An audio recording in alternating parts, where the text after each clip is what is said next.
It's just after 6 a.m. at a mosque in suburban Georgia, and the topic of discussion over breakfast is Kamala Harris. Let's see what happens, right? Yeah.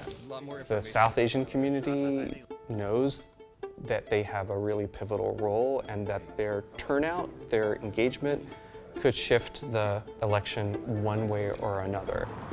Asian Americans are the fastest growing voting bloc in Georgia, and South Asians make up the largest percentage of that group, totaling around 86,000 eligible voters. Joe Biden won the state by just over 11,000 votes in 2020. The path to the White House runs right through this state. Kamala Harris is presumed to be the first Democratic presidential nominee of South Asian heritage. There's so much hope that I feel now. Here in Fulton County, we found new enthusiasm, but also some waiting to see where Harris will stand on the issues. I'm definitely re-engaged. I consider myself an independent. I'm not sure if I'm going to vote before Kamala Harris entered because I was so unenthusiastic about both candidates. But I don't know if anyone really expected how exhilarating it would feel. As a South Asian, I feel a connection to her. This time I would like to be more engaged in actually doing something besides just voting. Parul Kapoor is now hosting meetups with friends as she prepares to organize a fundraiser for the very first time.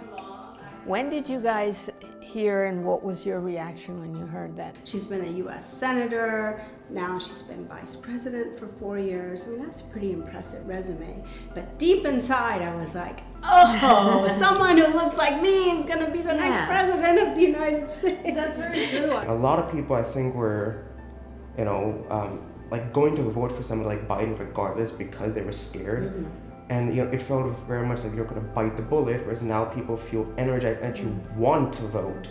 And while shared identity resonates for the group, the conversation ultimately shifts back to policy. And somehow we forget that there is a middle class for a lot of us. Taxation, inflation, all those are important issues for us. The economy, essentially, which is what I think ultimately this election is going to come down to anyway. Back at the mosque, the conversation turns to one specific issue, the war in Gaza. Some are very afraid she's going to be an extension for policy that has not worked. Yeah, right? Yeah. Like what opportunity there is for her to differentiate. We'll see. Yeah, we'll see. Yeah, so that's why what we've decided collectively is to wait until the convention. Like right now, what I've been telling people, like I'm in a hold pattern until November. Yeah. The Asian American community doesn't always fit into a nice box along the political spectrum. We all carry different identities.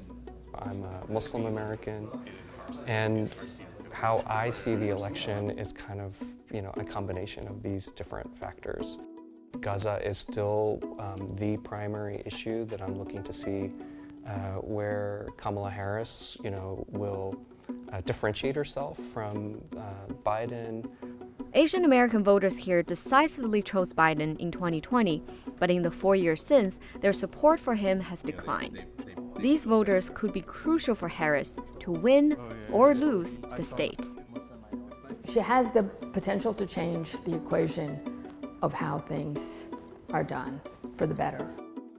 The entire society is changing. I have seen that because when I arrived is when the change started, right? 69 till today.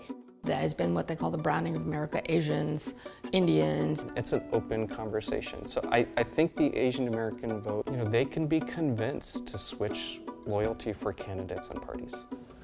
I'm pretty confident I'll vote now, but I'm gonna leave a little bit of wiggle room because so much can happen.